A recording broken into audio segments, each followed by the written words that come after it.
বাড়িতে এসেছি এই পাটের সময় আর একটু যদি পাট না নিই তাহলে তো বিষয়টা আসলে ঠিক জমে না, তাই একটু চেষ্টা করতেছি পাট নেওয়ার জন্য। সেরকম একটা পারি না, তাও যতটুকু পারি আর কি।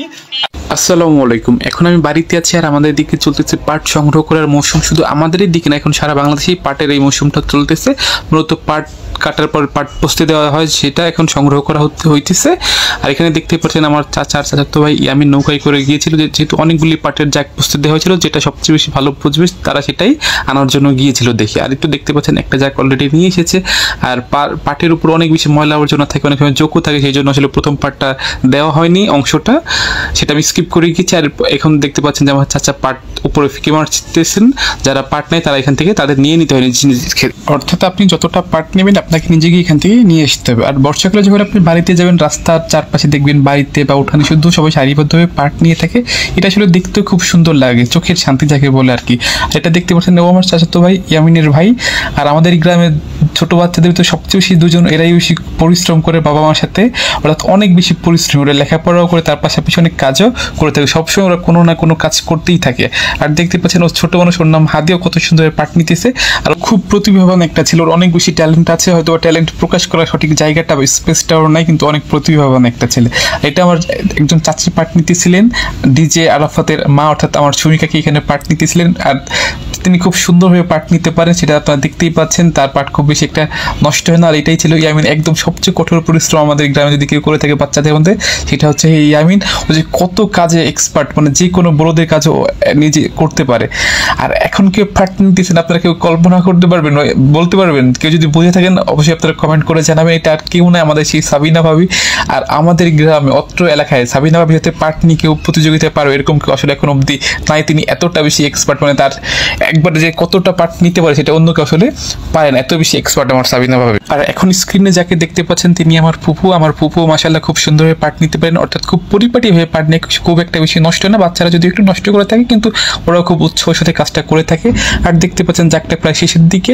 আর সবাই আসলে লাস্টের পার্টগুলি একটু বেশি নিতে চায়, কেননা লাস্টের পার্টগুলি একটু সুন্দর থাকে সবার, তাই সবার আকর্ষণ থাকে শেষের দিকে কে কতটা বেশি পার্ট নিতে পারে।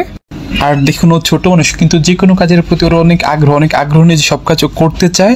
আর এই তো দেখতে পাচ্ছেন আমার চাচাও পাট নিচ্ছিলেন। আর চাচার আরও একটা বিশেষ গুণ আছে, চাচা আমাদের এলাকার অনেক নাম করা একজন বাবুর্চি। চাচার রান্নার যে স্বাদ সেটা আসলে বোঝানো যাবে না। চাচার রান্না সুনাম অনেক বেশি, আমাদের পুরো এলাকায় চাচার এক নামে সবাই চিনে, তার রান্নার প্রশংসা সবাই মোটামুটি করে থাকে। চাচা যে কতটা মজার মানুষ এটা আসলে না দেখলে বোঝানো যাবে না। আর এই তো দেখতে পাচ্ছেন এখন হাতি কি সুন্দরভাবে পাটটা বেঁধে দিচ্ছিল। আর পাট নেওয়ার ক্ষেত্রে একটা নিয়ম আছে, মনে করেন যে পাটটা নেই সেই পাটটা তাকে বেঁধে দিতে হয়, এটা মূলত একটা নিয়ম থাকে। আর খুব সুন্দরভাবে পাটটা বেঁধে দিচ্ছিল। আসলে গ্রামের ছেলেরা সকল বেশি এক্সপার্ট, ওরা সকল কিছুই করতে পারে খুব আগ্রহ নিয়ে। আর শহরের বাচ্চা আসলে খুব বেশি একটা পরিশ্রম করতেছে না, অল্পতেই তারা হাঁপিয়ে যায়, কাজের প্রতি তাদের একটা ভয় থাকে, কিন্তু গ্রামে একদম ব্যতিক্রম সেটা। আর এই তো দেখতে পাচ্ছেন যে ইয়ামিনের পাটখড়িটা এখনও কি সুন্দরভাবে ছড়িয়ে দিচ্ছিল। আর এটা 2-1 দিন এখানে থাকে।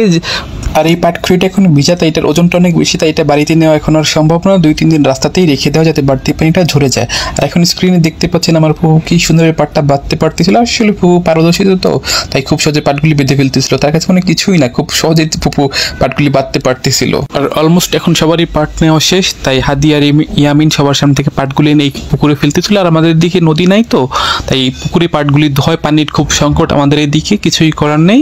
আর এই তো দেখতে পাচ্ছেন আমার ফুপুরও পাট নেওয়া শেষ। ফুপু কি সুন্দরভাবে সারিবদ্ধভাবে পাটখড়িগুলি শুকাতে দিয়েছে। এটাই রাস্তার পাশে 2-3 দিন থাকবে, যখন পানিটা ঝরে যাবে তখন আসলে পাটখড়িগুলি আমরা বাড়িতে নিয়ে যাব। আর এই পাটের ঘ্রাণ আমার খুবই ভালো লাগে।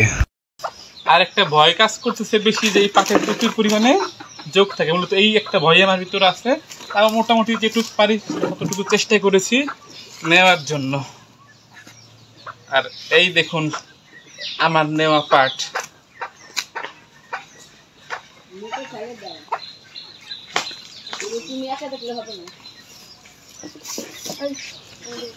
আর এই যে সেই পাট, যে পাটটা আমি নিলাম, আর পাট নেওয়ার একটা নিয়ম আছে, মনে করেন যে যতটা পাট নিবে তার সেই পাট বেঁধে দেওয়া লাগে। তো সেইটা এখন চেষ্টা করতেছি। আর এটা একটা আর্ট, মানে সবাই আসলে পাট বাঁধাটা পারে না, এটা আমাকে আমার ফুপু শিখিয়ে দিল মাত্রই। আর এই যে আমি প্রথম আমার লাইফে পাট বাঁধলাম, এই দেখুন। আর এই সেই পাট খড়ি, এইখানে মতো 2 আটি পাট বেঁধে একটা খড়ি বাঁধা হয়। আর এটার মূলত ভিজা খড়ি তো অনেক বেশি ভার, পানি থাকে, তাই মূলত এটা নাইটে দেওয়া হয় যাতে পানিটা শুকাই যায়। মনে করেন এইটা এখানে 2-1 দিন থাকে পানি ধরানোর জন্য।